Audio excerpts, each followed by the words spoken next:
Dans les épisodes précédents, nous avons mis des mots sur la nature du totalitarisme moderne,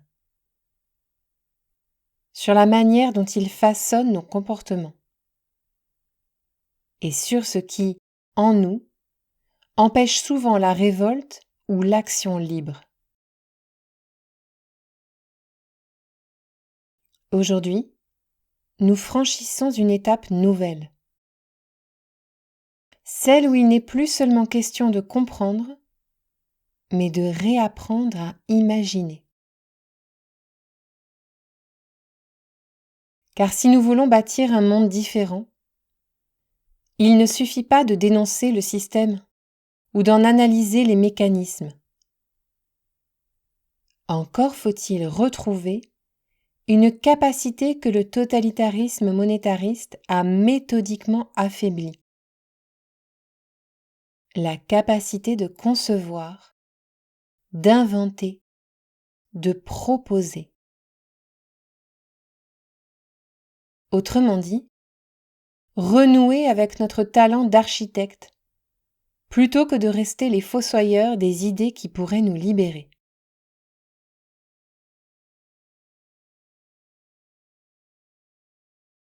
Cet épisode nous invite à faire le deuil de certaines certitudes handicapantes. Celles qui nous font croire que seules les élites peuvent penser le politique, que la complexité du monde nous dépasse, ou que réinventer la roue serait un acte d'arrogance. Au contraire, comprendre que les grandes questions de notre époque ne sont pas trop complexes pour les citoyens ordinaires est un acte politique majeur. Et c'est la condition indispensable pour imaginer des solutions courageuses, lentes si nécessaire, profondes surtout, capables de répondre aux défis de notre siècle.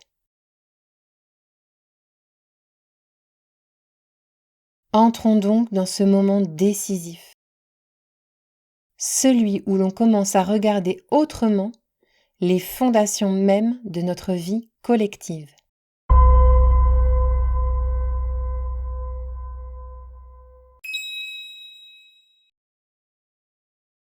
Dresser un constat sur le monde est une chose. Tendre vers un futur désirable est une affaire bien différente. Il est un état de fait que nous ne pouvons qu'admettre avec regret. La société a fait de la majorité d'entre nous de bons détracteurs, prompts à juger toute suggestion avec sévérité, mais de piètres bâtisseurs de solutions. La raison en est probablement que les dominants ne souhaitent pas prendre le risque de voir certains asservis émettre des propositions susceptibles de révéler aux yeux de tous qu'il n'est pas nécessaire d'être socialement puissant pour se montrer créatif et utile aux autres.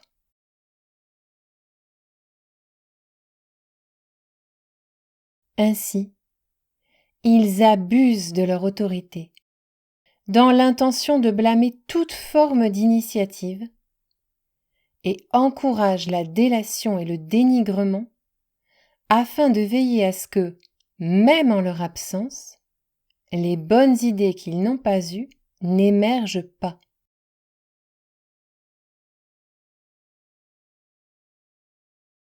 Il n'y a pas de fatalité dans ce constat. Nous pouvons très bien apprendre à nous conduire un peu plus en architecte qu'en fossoyeur d'idées.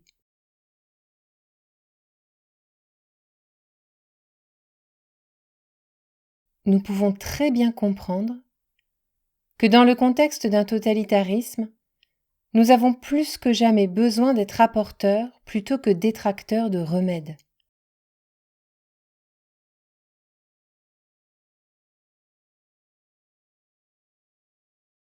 Or, Pour faire de nous de bons pourvoyeurs de solutions, il faut préalablement nous défaire de certaines certitudes handicapantes qui freinent notre capacité à penser en dehors des clous.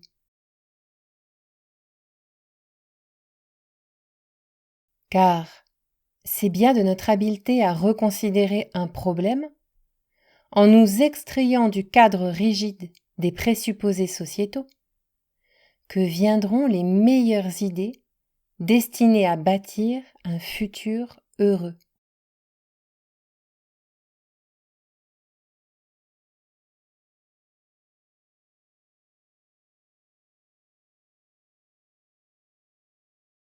Il n'y a pas de problème sans solution.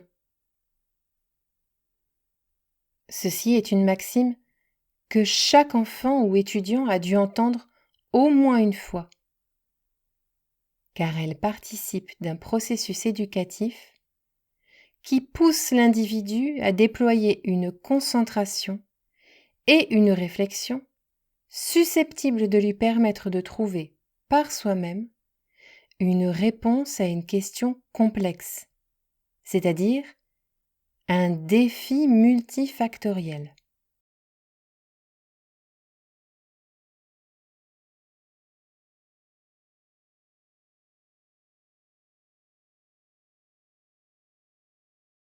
Pourtant, resitué dans le contexte d'une ère politique caractérisée par l'apathie des masses, j'observe souvent chez mes congénères une certaine forme de fatalisme défaitiste lorsqu'on en vient à évoquer la possibilité de dénouer des enjeux sociaux découlant de phénomènes hétérogènes.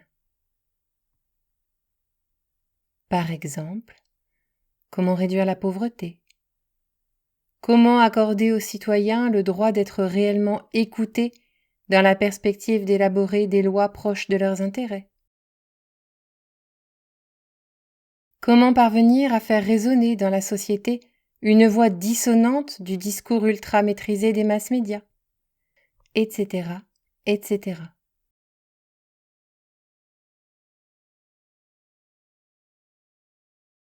De nombreuses personnes, dont la notoriété est établie, et qui ont pris l'habitude d'investir les plateaux de télévision ou les tribunes des journaux, ont beau parler haut et fort de ces problématiques et faire mine de les traiter, force est de constater que celles-ci se présentent toujours de la même manière à l'homme. En apparence, insolubles, ou, à minima, non résolus. Mais ce n'est pas l'engagement fin ou avéré de ceux qui aiment qu'on braque la caméra vers eux qui inquiète le plus. Ce dont nous devons nous soucier, c'est de la capacité du citoyen ordinaire à interagir avec son environnement pour proposer et mettre en branle des idées susceptibles d'améliorer ses conditions de vie ainsi que celles de ses pairs.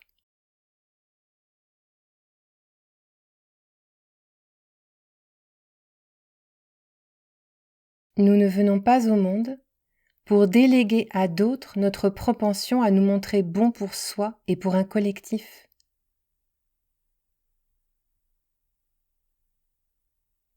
Nous devons tous être personnellement responsables de notre devenir et de celui de l'humanité.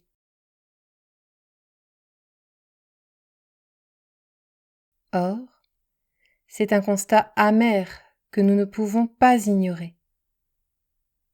Le citoyen ordinaire se sent souvent écrasé lorsqu'on lui demande de trouver des solutions viables et pensées de bout en bout pour répondre aux grands enjeux de notre société.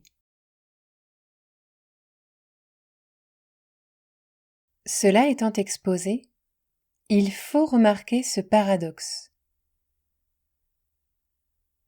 Bien que l'immense majorité des anonymes qui peuplent cette planète semble douter de son habileté à adresser les problématiques sociales les plus délicates de notre époque,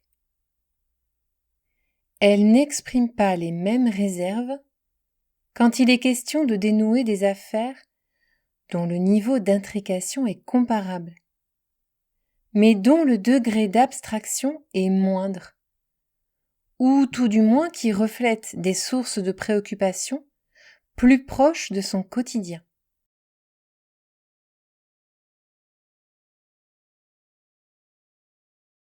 De là à penser que nous serions tous capables de répondre aux grands enjeux politiques de notre ère, il n'y a qu'un pas.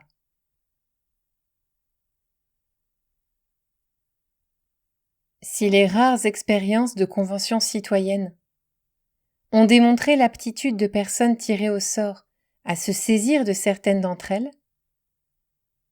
celles-ci n'ont pas su, et c'est regrettable, passer le cap de l'intervention concrète et d'envergure, pour la simple et bonne raison qu'on ne les a pas laissées faire.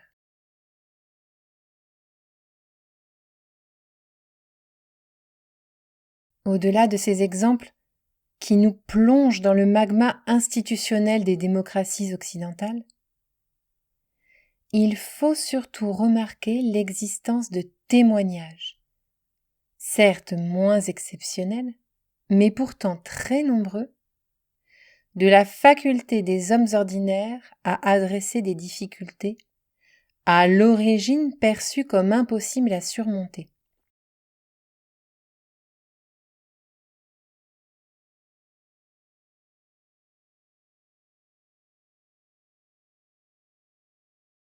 Notons que, dès qu'il s'agit pour eux d'occuper un emploi destiné à générer des revenus, il n'y a alors plus beaucoup de barrières infranchissables.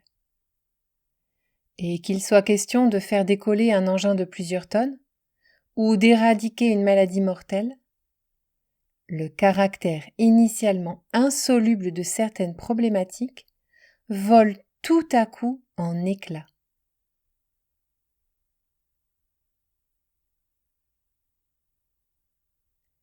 Nombreux sont ceux qui, à travers leur métier, réalisent tous les jours une somme de petits travaux, en apparence banals, mais qui concourent à relever des défis tout à fait vertigineux.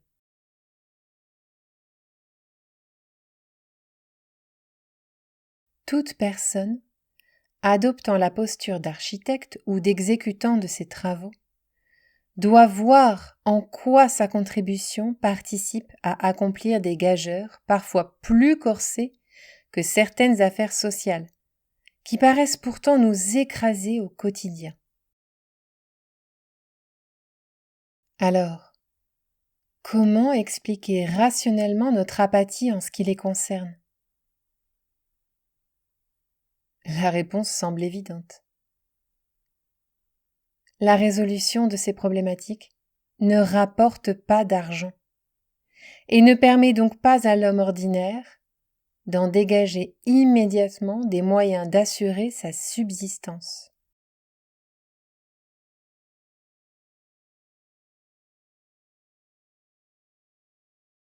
De surcroît, l'homme ordinaire a été spolié de sa responsabilité à se saisir de ces sujets par de brillants marionnettistes qui, non contents de profiter de sa main-d'œuvre à des fins d'enrichissement individuel, ont appointé à sa place l'homme ou la femme politique moderne, afin de fournir de très nébuleux dispositifs qui feignent de régler les questions de société qui nous intéressent ici. Pourtant, l'homme ordinaire aurait tort d'imaginer que la clé à un problème social délicat ne peut être apportée que par l'intervention quasi divine d'un être si talentueux qu'il occulte les autres personnes concernées par sa résolution. Comment pourrions-nous raisonnablement penser qu'il nous fallait attendre l'avènement d'institutions telles que Sciences Po ou l'ENA pour que notre espèce conceptualise et réalise des systèmes complexes en réponse aux grands défis de l'existence. Non, ces institutions n'ont pas été mises en place dans l'optique d'adresser les difficultés du monde. Elles existent en réalité pour produire une classe de chefs, dont les membres sont moins intéressés par les contenus substantifs sous-tendus par les enjeux sociaux auxquels nous sommes confrontés, que par la domination de leurs congénères.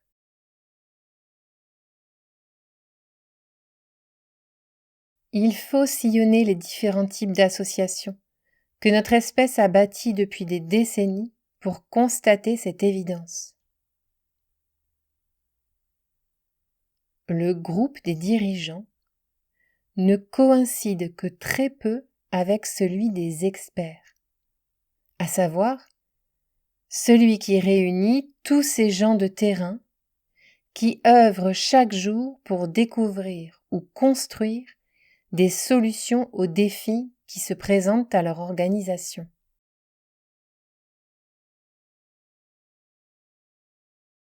Notons de surcroît que tout homme ordinaire peut devenir un expert. Cela est moins vrai en ce qui concerne la caste des chefs, qui par nature n'aspirent pas à en faire partie. Si l'homme ordinaire n'était donc pas capable de résoudre des problèmes complexes, fallait-il que nous nous reposions sur la classe des énarques pour trouver les moyens de faire voler nos avions ? Je n'en crois rien. Adresser des enjeux de société est l'apanage d'hommes ordinaires, intéressés par les contenus substantifs que ceux-ci sous-tendent.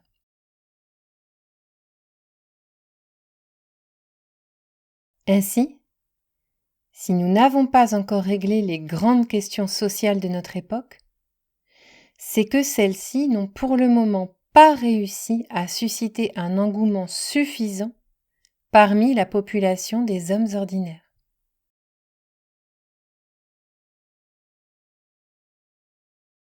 N'attendons rien de notre classe dirigeante actuelle, puisque celle-ci n'a pas été formée dans l'optique d'acquérir une expertise politique. Au contraire, son rôle est de brouiller les pistes pour faire perdre ses lettres de noblesse à cette discipline, sa dimension éminemment philosophique et son utilité pratique. En effet, la politique n'est pas différente des domaines techniques qui nous amènent à concevoir et fabriquer des machines sophistiquées ou à guérir des maladies jusqu'ici incurables. Il est matériellement possible de bâtir des projets orientés solutions ou résultats, destinés à augmenter le niveau de maturité morale de la société.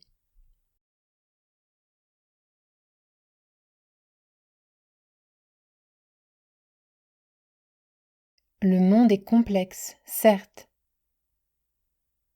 mais il a en grande partie été construit par la pensée, la motivation et la main de l'homme. Or, si un système politique est le fruit du travail de notre espèce, et si j'estime que ce travail a dévié bien trop significativement de son objectif initial, pourquoi devrais-je considérer qu'il est irréaliste que la pensée, la motivation et la main de l'homme ne puissent à minima le transformer?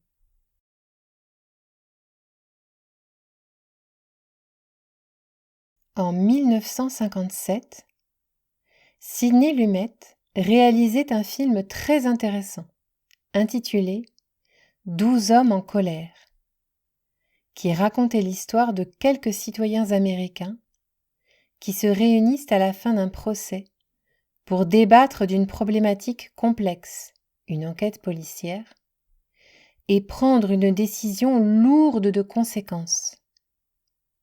La condamnation à mort d'un jeune garçon de 18 ans.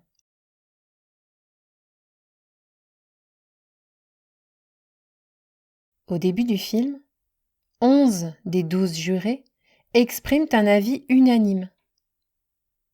Le prévenu est fautif.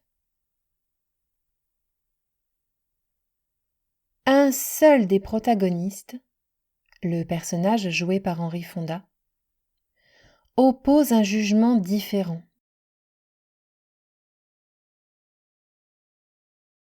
L'œuvre est entièrement centrée sur le détail des argumentations, permettant de prononcer la culpabilité ou l'innocence de l'inculpé.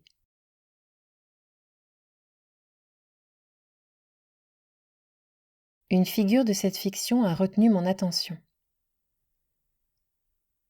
Il s'agit d'un homme, coiffé d'un chapeau, qui déclare ouvertement vouloir que le jury se hâte de délibérer afin qu'il puisse se rendre tôt au match de baseball de son équipe préférée. Ceci sans aucune considération pour le sort du garçon incriminé et la recherche de la vérité.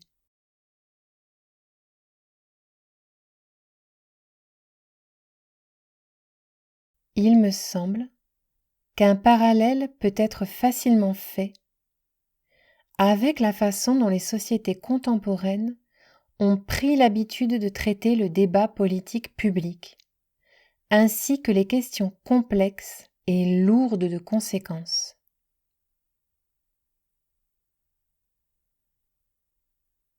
Nous valorisons à l'excès les intelligences rapides, de l'instant, qui permettent de statuer dans un environnement soumis à pression. Qui a exercé ou côtoyé des postes à responsabilité sait que l'efficacité temps et la promptitude dans la décision constituent un credo qui rythme une journée, une semaine, un mois, une année, une vie de travail.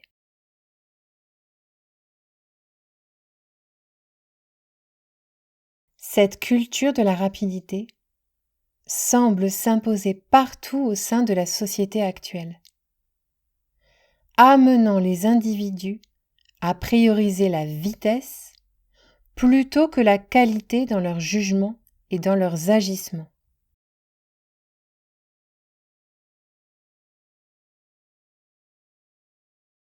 Que ce soit du fait de l'influence civilisationnelle ou d'un désintérêt avéré pour les questions sérieuses, ces attitudes peuvent causer d'irréparables erreurs. Par exemple, condamner un jeune homme à la mort pour se rendre au plus vite à un match de baseball. A contrario, la lenteur dans l'appréciation de critères multifactoriels complexes est peu, voire pas du tout valorisée. Dans nos sociétés contemporaines, le mot rapidité est en général connoté positivement, alors que celui de lenteur est d'ordinaire utilisé de façon péjorative.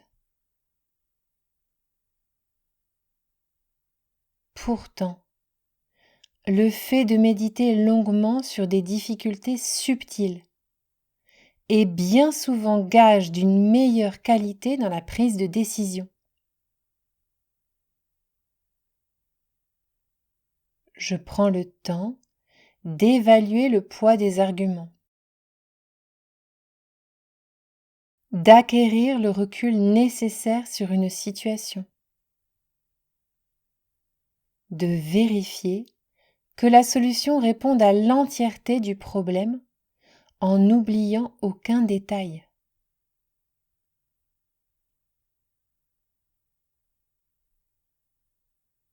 En résumé, plusieurs intelligences existent. Celle qui permet une délibération rapide, mais imprécise, versus celle qui adopte une approche systémique, mais dont la résolution est plus lente à aboutir. Leur légitimité et leur utilité pour le bien commun dépendent pour beaucoup du contexte et de la nature de la question posée.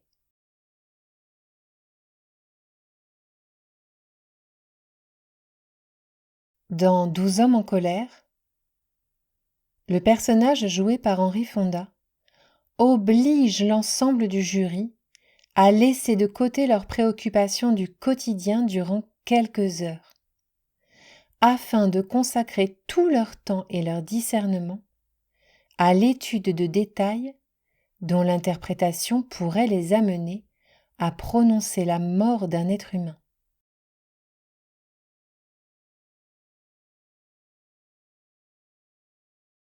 Considérant que la crise politique et démocratique que nous traversons aujourd'hui, qui prend directement racine dans la Révolution de 1789, constitue en soi un des problèmes les plus complexes et les plus lourds de conséquences que nous ayons eu à traiter depuis des décennies, il nous semble que, plus que jamais, nous devons prendre conscience de nos travers, notamment l'impératif que beaucoup ressentent à vouloir toujours tout adresser le plus vite possible, afin de comprendre qu'il est maintenant indispensable de prendre tout le temps nécessaire pour proposer des solutions adéquates.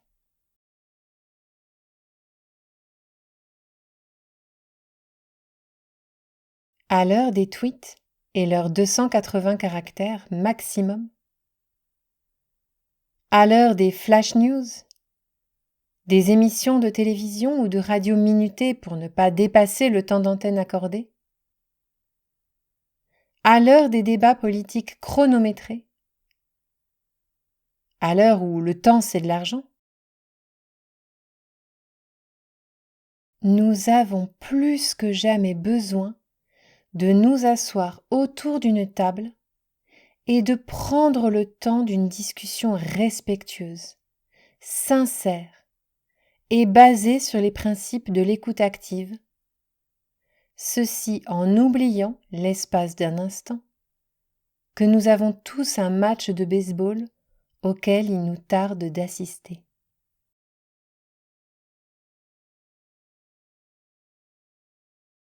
Qui, au cours de son apprentissage de la vie, n'a pas entendu quelqu'un lui indiquer qu'il est inutile de réinventer la roue?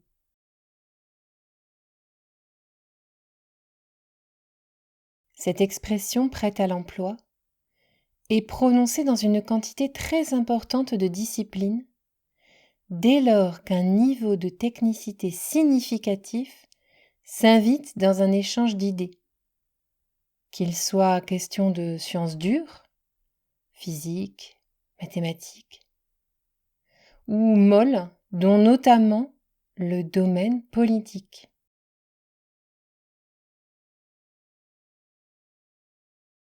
Dans la plupart des cas, cette maxime permet à son locuteur de s'épargner l'effort, certes ardu, voire subtil, de décrire la complexité d'objets ou de systèmes, si élémentaires qu'ils paraissent définitivement ancrés dans le champ des connaissances immuables.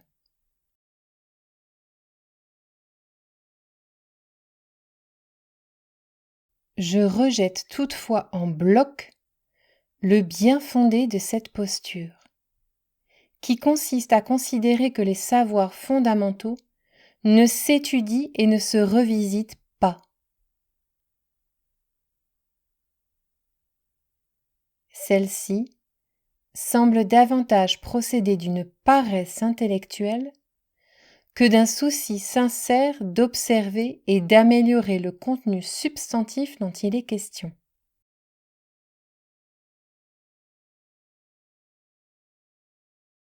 En matière politique, une telle attitude est un désastre, car elle renferme le potentiel de condamner des générations aux tyrannies les plus perverses.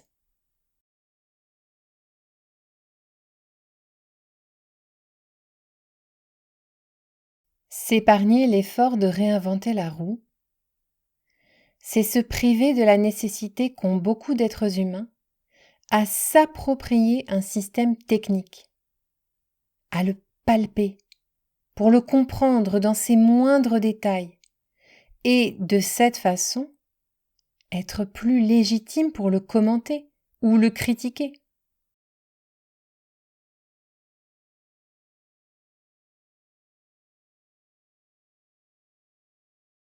Qui oserait déclarer que tel individu, à qui l'on n'a jamais expliqué à quoi sert une bicyclette et comment fonctionne une roue dentée ainsi que sa chaîne, est bien placé pour corriger les défauts de cet engin?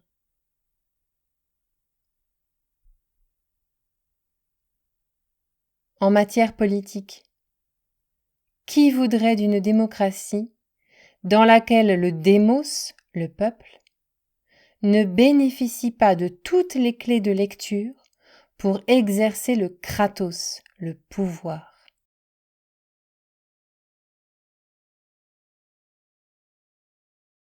Dit autrement, et toujours en matière politique, jugerions-nous qu'une personne qui s'interdit d'étudier ou de challenger le statu quo en ce qui concerne les concepts de nation, d'État ou de pacte social est la mieux disposée pour améliorer, voire révolutionner positivement ce qui reste à l'heure actuelle la science humaine qui génère le plus de mécontentement?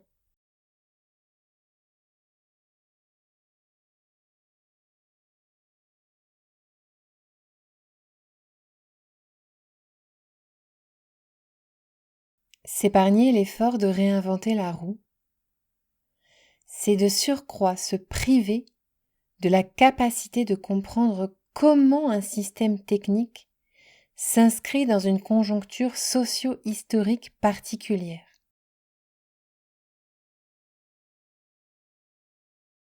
C'est en conséquence se dessaisir du devoir de l'adapter à un environnement neuf.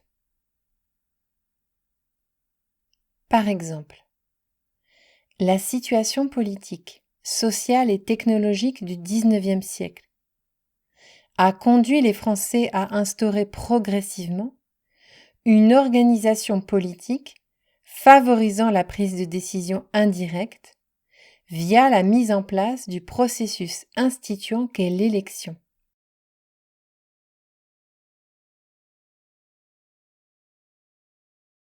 Le contexte politique, social et technologique de la France des Gilets jaunes, quant à lui, est bien différent et nous amène à penser que l'exercice de la souveraineté doit être accessible de façon bien plus directe qu'auparavant, notamment à l'aide du référendum d'initiative citoyenne constituant.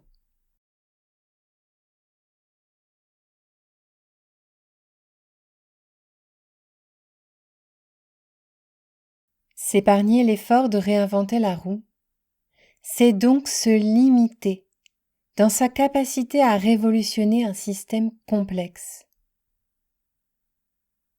Pourquoi?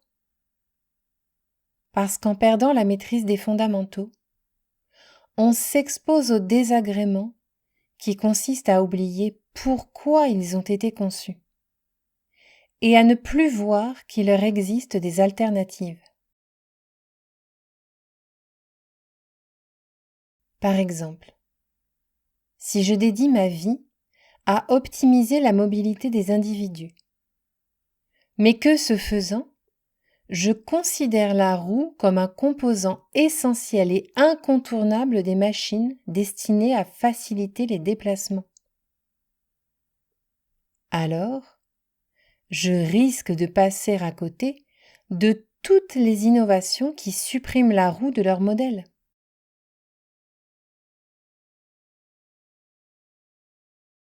Je pourrais ainsi consacrer mon existence à tenter de faire évoluer les moyens de transport de mes congénères sans jamais avoir l'idée de fabriquer des engins volants ou flottants.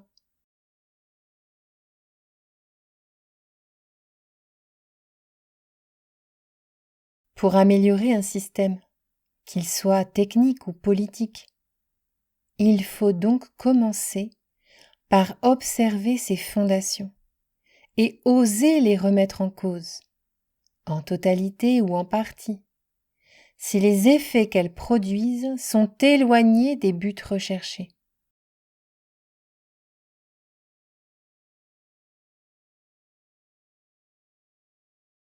Il s'agit ici d'accomplir un effort intellectuel afin de nous débarrasser de nos certitudes handicapantes, d'enlever les œillères qui nous empêchent d'appréhender une partie du monde, de sortir de la cage qui emprisonne notre bon sens et notre créativité.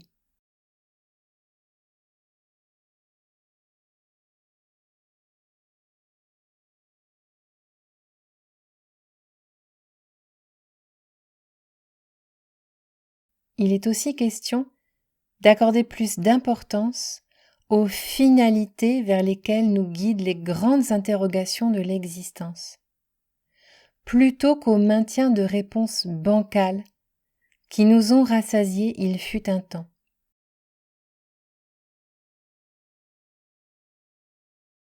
Les anglo-saxons parlent d'un raisonnement out of the box, ou littéralement une pensée en dehors de la boîte pour qualifier ce type de réflexion.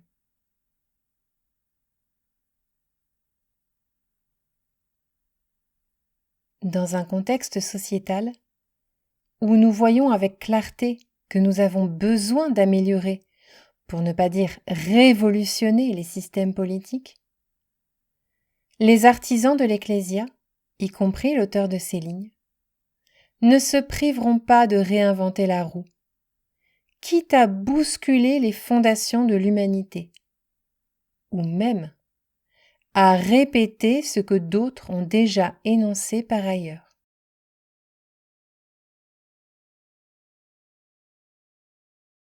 Car il importe peu qu'un être se dresse pour déclarer qu'il a eu telle bonne idée le premier. Ce qui compte, c'est que le maximum d'êtres ait des idées vertueuses, quand bien même celles-ci seraient identiques.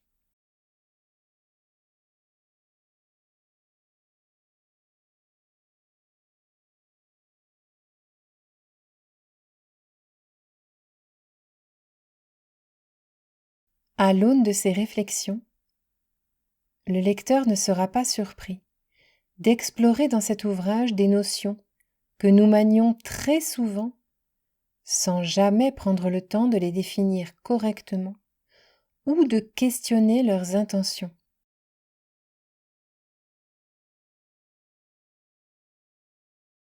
Nous nous livrerons notamment, dans la seconde partie de ce livre, à une analyse la plus serrée possible de concepts aussi clés et fondamentaux que celui de nation, d'État, de frontières et de pacte social.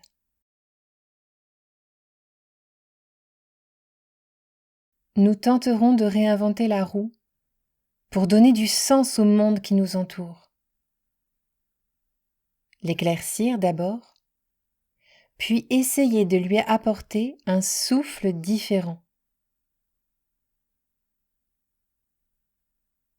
Si personne ne s'intéresse à réinventer la roue, alors qui pourra jamais concevoir un pneu increvable, moins énergivore, plus durable, capable de répondre aux enjeux technologiques et sociétaux de son temps ?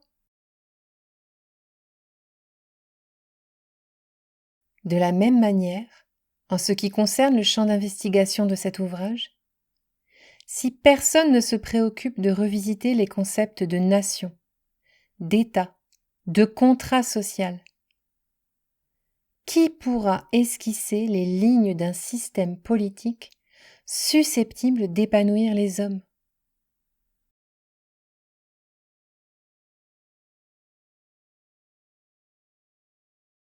En clôturant cet épisode, une chose apparaît avec clarté. Nous avons encore le pouvoir de réinventer ce qui semblait figé. Nous ne sommes pas condamnés à n'être que les héritiers passifs de systèmes qui ne fonctionnent plus.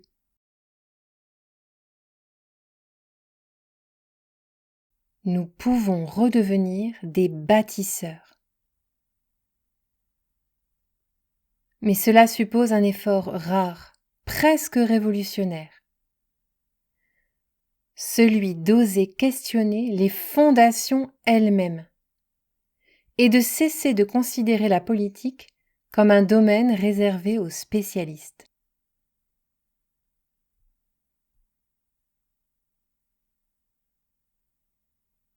L'imagination, la lenteur, la pensée radicale et la créativité collective sont les outils qui permettront demain d'esquisser de nouveaux mondes. Peut-être modeste, peut-être encore fragile, mais profondément humain. Et chaque personne qui se met à réfléchir autrement contribue déjà à desserrer l'étau du totalitarisme contemporain.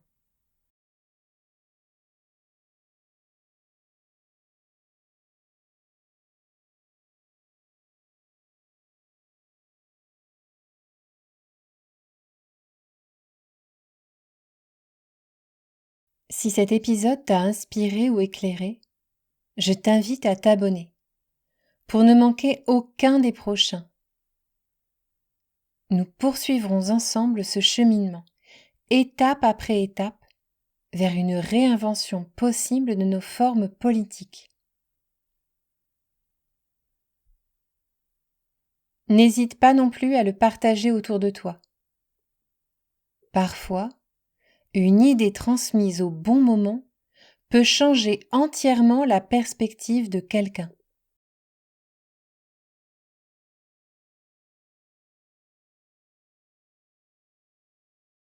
Et si tu veux aller plus loin dès maintenant, tu peux découvrir Ecclésia, un paradigme nouveau, le livre qui développe en profondeur tout ce que nous explorons dans cette série.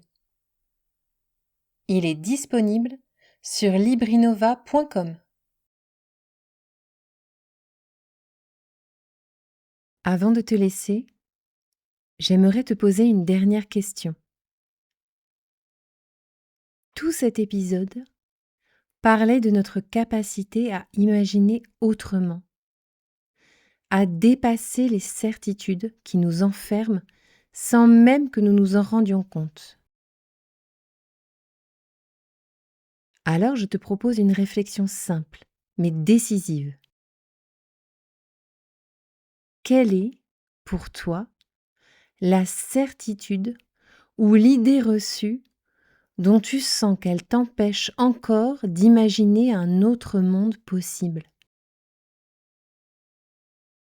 J'aimerais vraiment lire ce que cela t'inspire en commentaire.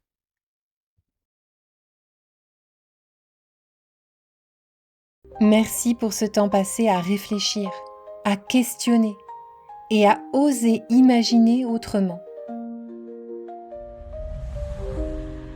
À très bientôt pour la suite.